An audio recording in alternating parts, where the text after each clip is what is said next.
Fundamentals of graphic ഡിസൈനിലെ 4th chapter colour theory for graphic design.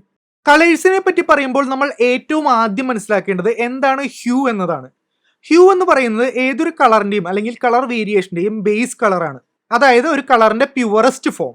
നമ്മൾ colour വീലിൽ കണ്ടിട്ടുള്ള primary, secondary, tertiary കളേഴ്സും അതിന്റെ കോമ്പിനേഷൻസുമാണ് ഹ്യൂ. അതായത് പ്രൈമറി കളേഴ്സ് ആയിട്ടുള്ള റെഡ്, ഗ്രീൻ, ബ്ലൂ ആകാം, അല്ലെങ്കിൽ സെക്കൻഡറി കളേഴ്സ് ആയിട്ടുള്ള സിയാൻ, മജന്ത, യെല്ലോ ആകാം.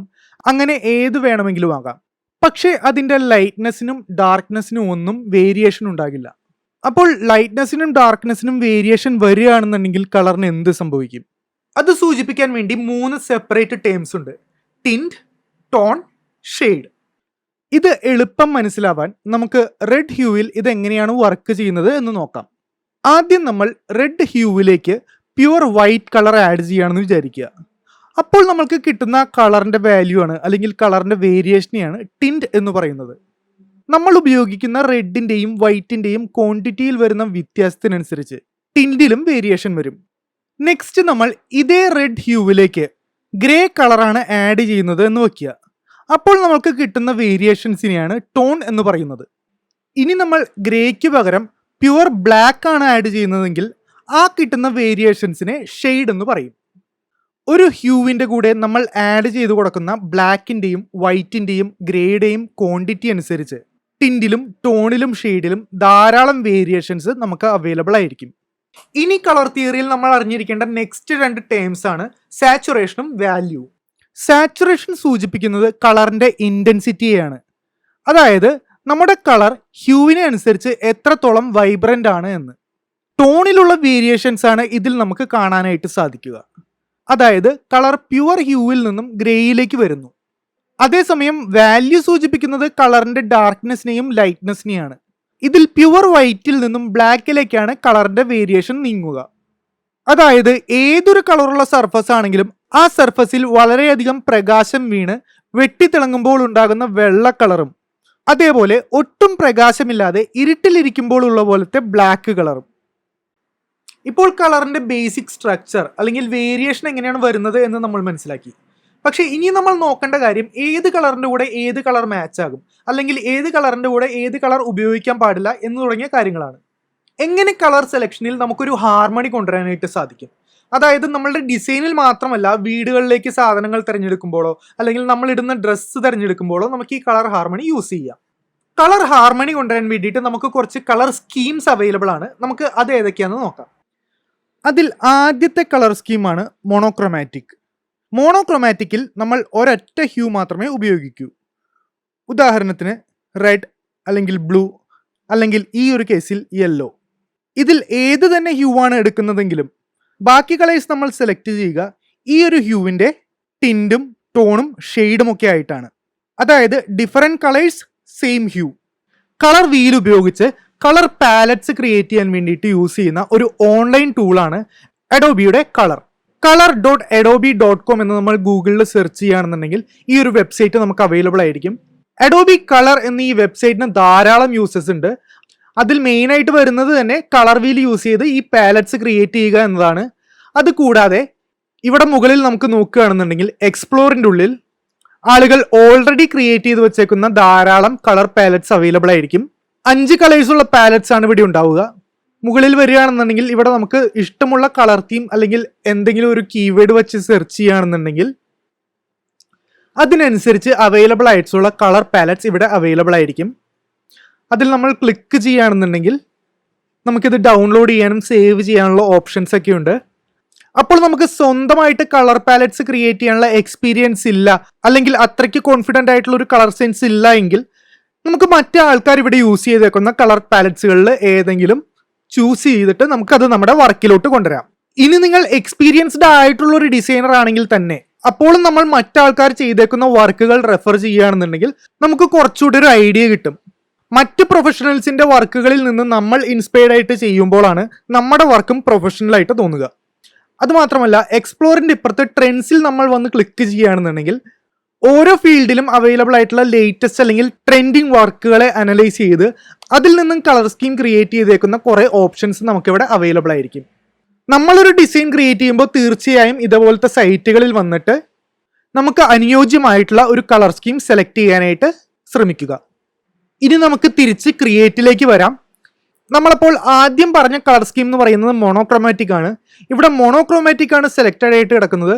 അപ്പോൾ നിങ്ങൾ ഇവിടെ നോക്കിയാൽ കാണാനായിട്ട് സാധിക്കും, ഇവിടെ ഗ്രീൻ ഹ്യൂവിന്റെ ഡിഫറൻ്റ് ആയിട്ടുള്ള ഷെയ്ഡ്സും ടോൺസും ടിൻറ്റുമാണ് അവൈലബിൾ ആയിട്ടുള്ളത്. നമ്മൾ ഈ ഒരു കളർ വീലിൽ കാണുന്ന ഈ കളർ സർക്കിളിൽ ക്ലിക്ക് ചെയ്ത് ഡ്രാഗ് ചെയ്യുകയാണെന്നുണ്ടെങ്കിൽ നമുക്ക് ഡിഫറൻ്റ് ആയിട്ടുള്ള ഹ്യൂവിലുള്ള പാലറ്റ്സുകൾ ക്രിയേറ്റ് ചെയ്യാനായിട്ട് സാധിക്കും. ഇതിൽ മോണോക്രോമാറ്റിക് സെലക്റ്റഡ് ആയതുകൊണ്ട് തന്നെ മോണോക്രോമാറ്റിക് കളർ സ്കീമിൽ വരുന്ന കളേഴ്സ് മാത്രമേ ഇവിടെ നമുക്ക് കാണാനായിട്ട് അല്ലെങ്കിൽ കിട്ടാനായിട്ട് സാധിക്കൂ. മോണോക്രോമാറ്റിക് യൂസ് ചെയ്യുന്നത് കൊണ്ടുള്ള അഡ്വാൻറ്റേജ് എന്താണെന്ന് വെച്ച് കഴിഞ്ഞാൽ, സെയിം ഹ്യൂ ആയതുകൊണ്ട് തന്നെ നമ്മൾ ഇതിൽ യൂസ് ചെയ്യുന്ന കളർ ഗ്യാരണ്ടീഡ് ആയിട്ടും മാച്ച് ചെയ്യുന്നതായിരിക്കും. അതുകൊണ്ട് തന്നെ കളർ തിയറിയെ പറ്റി അധികം അറിയാത്ത തുടക്കക്കാരായിട്ടുള്ള ആൾക്കാർക്ക് പോലും ഈ ഒരു കളർ സ്കീം യൂസ് ചെയ്ത് വളരെ മികച്ച ഡിസൈനുകൾ ഉണ്ടാക്കാനായിട്ട് സാധിക്കും.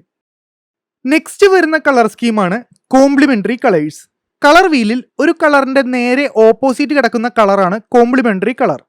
അതുകൊണ്ട് തന്നെ കോംപ്ലിമെന്ററി കളേഴ്സ് വളരെയധികം കോൺട്രാസ്റ്റ് ഉള്ളവയായിരിക്കും. രണ്ട് കോംപ്ലിമെന്ററി കളേഴ്സ് ഉപയോഗിക്കുന്നതിലൂടെ നമ്മളുടെ ഡിസൈൻ തീർച്ചയായും എടുത്തു നിൽക്കും. പക്ഷേ ഇതുകൊണ്ട് തന്നെ ഇവ ഉപയോഗിക്കുമ്പോൾ ഓവറായി പോകാതെയും ശ്രദ്ധിക്കണം. വലിയ ക്വാണ്ടിറ്റിയിലും അല്ലെങ്കിൽ ടെക്സ്റ്റും ബാക്ക്ഗ്രൗണ്ടുമായി കോംപ്ലിമെന്ററി കളേഴ്സ് ഉപയോഗിക്കാതിരിക്കാൻ ശ്രമിക്കുക. വളരെ വലിയ രീതിയിൽ ഹൈലി കോൺട്രാസ്റ്റിംഗ് ആയി കഴിഞ്ഞാൽ അത് നമ്മുടെ കണ്ണിനും ഒരു സ്ട്രെയിൻ കൊണ്ടുവരും. അതേസമയം ചെറിയ തോതിൽ ഉപയോഗിച്ചാൽ വളരെ സ്റ്റാൻഡിംഗ് ആയിട്ടുള്ള രീതിയിൽ ഹൈറാർക്കി കൊണ്ടുവരാൻ ഏറ്റവും ഉചിതമാണ് complementary colours. Split complementary colour scheme complementary കളേഴ്സിനോട് സിമിലർ ആണെങ്കിലും അതിന്റെ ഡ്രോബാക്ക് കുറയ്ക്കുന്ന ഒരു കളർ കോമ്പിനേഷനാണ് സ്പ്ലിറ്റ് കോംപ്ലിമെന്ററി. കോംപ്ലിമെന്ററി കളർ സ്കീമിൽ ഒരു കളറിന്റെ നേരെ ഓപ്പോസിറ്റ് ഉള്ള കളറും അതിന്റെ ടോൺ ഷെയ്ഡ് വേരിയേഷനുമാണ് ഉപയോഗിക്കുന്നതെങ്കിൽ, സ്പ്ലിറ്റ് കോംപ്ലിമെന്ററിയിൽ നമ്മൾ ഉപയോഗിക്കുന്നത് ഒരു കളറും അതിന്റെ കോംപ്ലിമെന്ററി കളേഴ്സിന്റെ രണ്ട് വശങ്ങളിലുമായി കിടക്കുന്ന കളേഴ്സുമാണ്.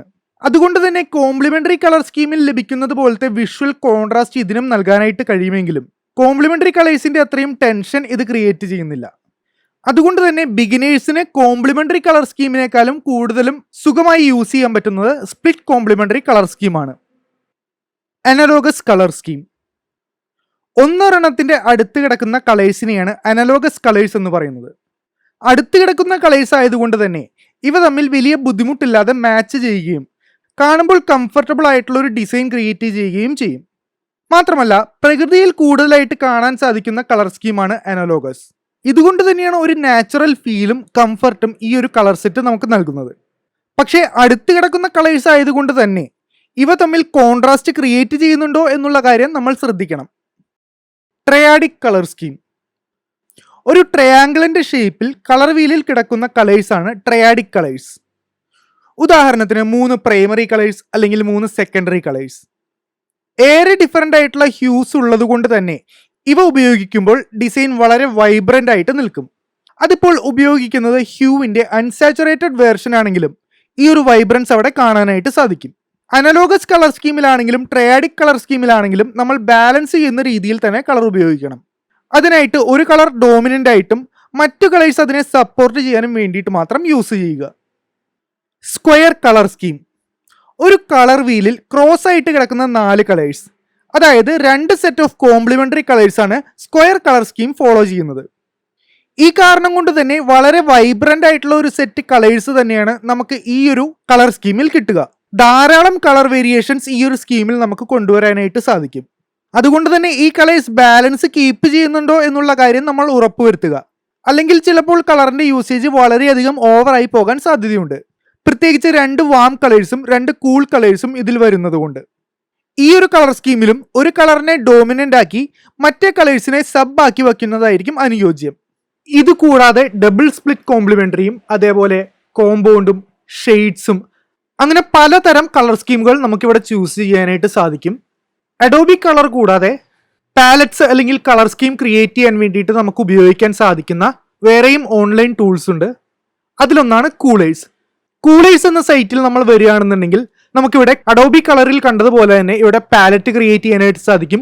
അതേപോലെ ഓൾറെഡി മറ്റ് ഡിസൈനേഴ്സ് ക്രിയേറ്റ് ചെയ്ത് വെച്ചേക്കുന്ന പാലറ്റുകൾ എക്സ്പ്ലോർ ചെയ്യാനും സാധിക്കും. അഡോബി കളറിന്റെ കളർ വീൽ മെത്തേഡിൽ നിന്നും കുറച്ചുകൂടി ഡിഫറൻ്റ് ആണ് കൂളേഴ്സിന്റെ ക്രിയേറ്റർ. ഇവിടെ നമ്മൾ സ്പേസ് ബാർ ക്ലിക്ക് ചെയ്യുകയാണെന്നുണ്ടെങ്കിൽ ഓട്ടോമാറ്റിക്കലി റാൻഡം ആയിട്ട് കുറെ പാലറ്റ്സ് ഇവിടെ ക്രിയേറ്റ് ചെയ്തുകൊണ്ടിരിക്കും. അതേപോലെ തന്നെ മറ്റൊരു ടൂളാണ് മൈ കളർ ഡോട്ട് സ്പേസ് എന്ന് പറയുന്നത്. ഇതിൽ നമ്മൾ വരികയാണെന്നുണ്ടെങ്കിൽ നമ്മുടെ കയ്യിലുള്ള ഏതെങ്കിലും ഒരു കളറ് ഇവിടെ നമ്മൾ കൊടുത്തിട്ട്, ഉദാഹരണത്തിന് നമുക്ക് ഈ ഒരു കളർ കൊടുക്കുകയാണെന്നുണ്ടെങ്കിൽ, എന്നിട്ട് ഇവിടെ ജനറേറ്റ് ക്ലിക്ക് ചെയ്യുകയാണെന്നുണ്ടെങ്കിൽ ആ കളർ വരുന്ന ഒരു സെറ്റ് ഓഫ് പാലറ്റ്സ് ഇവിടെ ക്രിയേറ്റ് ആയിട്ട് വരും.